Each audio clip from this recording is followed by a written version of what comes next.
Ассалому алайкум дӯстон, хуш омадем ба шабакаи мо. Дар навори имрӯза оиди тозатарин ва беҳтарин хабарҳо аз ҷаҳони ММА гап мезанем. Лайкро зер кунед, мо боша наворро оғоз мекунем. Шахсоне ки доруҳои гиёҳӣ дастрас кардан мехоҳанд, шумо метавонед доруҳои даркории худро аз ширкати Шифофармо дастрас кунед ва ҳамин гуна ҳам доруҳои даркории худро харидорӣ мекунед ва ҳам моро дастгирӣ мекунед. Доруҳо барои ришу мӯйсарбарорӣ, барои хунукзадагӣ, барои хароб ва фарбеҳшавӣ, равғани сиёҳдона барои ҳама дардҳо. Худи ҳозир ба номерҳои дар рӯи экран буда занг зада доруҳои даркории худро дастрас кунед ва ҳатман аз номи канали Паҳлавон гап занед. ҷангвари вазни сабуки UFC Боби Грин боварӣ дорад ки бисёри ҷангварони топ-10 муҳориба зидди Ислам Махачевро қабул накарданд ва худи ӯ нақшаи муҳорибаашро зидди Махачев гуфт: «Ман медонам ки якум дараҷа UFC ба ҷангварони топ-10 ин муҳорибаро пешниҳод кард.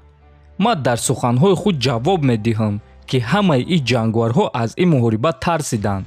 Ҳамаи онҳо дар бозии аҷиб бозӣ карда истоданд. Ман ҳис мекардам ки онҳо дар хонаҳои худ нишаста лаҳзаи хубро интизор мешаванд, то ин ки ба қафас бароянд.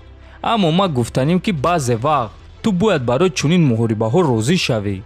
Акнун ман ҳамаи шуморо гузаштам, чунки шумо аз истифода бурдани чунин имкониятҳо сахт метарсед. Ман ният дорам ки ба шумо нишон диҳам ки гангстери ҳақиқӣ кист. Ба қафас баромада ва бо яке аз ҳама ҷангварони топ вазни сабук муҳориба гузарондан. Ман ба монанди гангстер мебарам ва ба чеҳраи ӯ зарба мезанам. Ман ба чеҳраи ӯ зарба заданро идома медиҳам то он даме ки ӯ аз пой наафта, гуфтааст Грин. Хотиррасон мекунем ки муҳорибаи Ислам Махачев ва Боби Грин аллакай рӯзи 26 феврал баргузор мегардад ва муҳорибаи асосии турнири UFC Fight Night хоҳад шуд.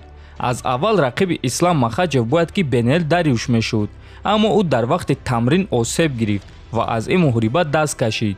Боби Грин боша ин муҳорибаро дар чунин муддати кӯтоҳ қабул кард ва бояд гуфт ки агар Боби Грин Ислам Махачевро шикаст додатона, пас яке аз довталабон барои камарбанд мешавад ва ин имконияти хеле калон аст барои ӯ.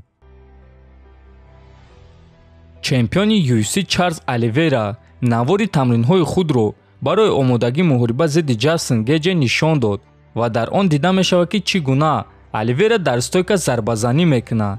Бояд гуфт ки пеш ҳама Оливейраро ҳамчун ҷитсери хатарнок мешинохтанд, аммо бо мурури замон ӯ яке аз зарбазанҳои хатарноки UFC шуд ва дар муҳориба зидди Майкл Чендлер мо дидем ки чӣ гуна Оливейра Чендлерро бо тариқи нокаут шикаст дод, дар ҳоле ки Ҷастин Гейҷ ин корро бо Чендлер карда натавонист.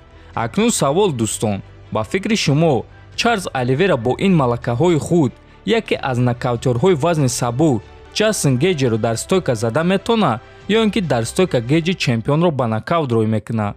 Метавонем фикротонро нависен. Ногуфта намонад ки муҳорибаи Чарлз Оливейра ва Ҷастин Гейҷ бояд ки рӯзи 7 май дар турнири UFC 274 баргузор гардад. шаби гузашта соҳиби ташкилоти Eagle FC Ҳабиб Нурмагомедов дар Инстаграм пахши мустақим гузаронд ва дар бисёр саволҳо ҷавоб дод. Ҳамин гуна аз Ҳабиб пурсиданд ки рост аст ки Фаридун Одилов барои лигаи Eagle FC шавқовар аст ва Eagle FC кӯшиш мекунанд ки Фаридун Одилов ба UFC гузарад ва Ҳабиб чунин ҷавоб дод: шумо 100% рост мегӯед. Дар хотир дорен вақте ки ман JFC-ро харидам ва ӯро Eagle FC кардам. ин кори 1.5 сол пеш буд. ҳамон вақт ман гуфта будам ки мо чемпионҳои худро, ситораҳои худро тайёр мекунем ва Фаридун Одилов ана ҳамон намуное ҳаст ки мо чӣ кор карда истодаем. Биёен як дақиқа тасаввур мекунем ки ӯ Шилменкоро шикаст дод. ӯ дар ММА Русия ситораи калон мешавад ва агар ки ӯ Шилменкоро зана, пас мо дарҳол аз пушти ташкил кардани муҳорибаи Одилов ва Миниев дар моҳи сентябр мешавем дар турнири якҷояи Eagle FC ва IMC Fight Night, гуфтааст Нурмагомедов. ва дӯстон, аз ин суханҳои Ҳабиб фаҳмида мешавад ки агар Фаридун Одилов дар муҳориба зидди Шилменко ғолиб шавад, пас ӯро муҳориба зидди Миниев интизор аст ва соли 2022 ӯ ба UFC намеравад. агар ки Миниевро шикаст диҳад, пас шояд ки ӯ ба UFC равад, чунки дар чунин ҳолат Фаридун ҳамаи ҷангварони номии вазни миёнаи Русияро шикаст додааст.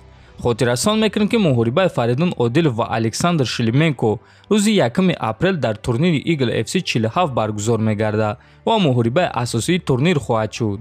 дӯстон, дар ҳамин ҷо навор ба поён мерасад. ҳатман фикр рақидотонро нависен, дар канал обуна шавен то боздид хонободу сарбаланд бошен.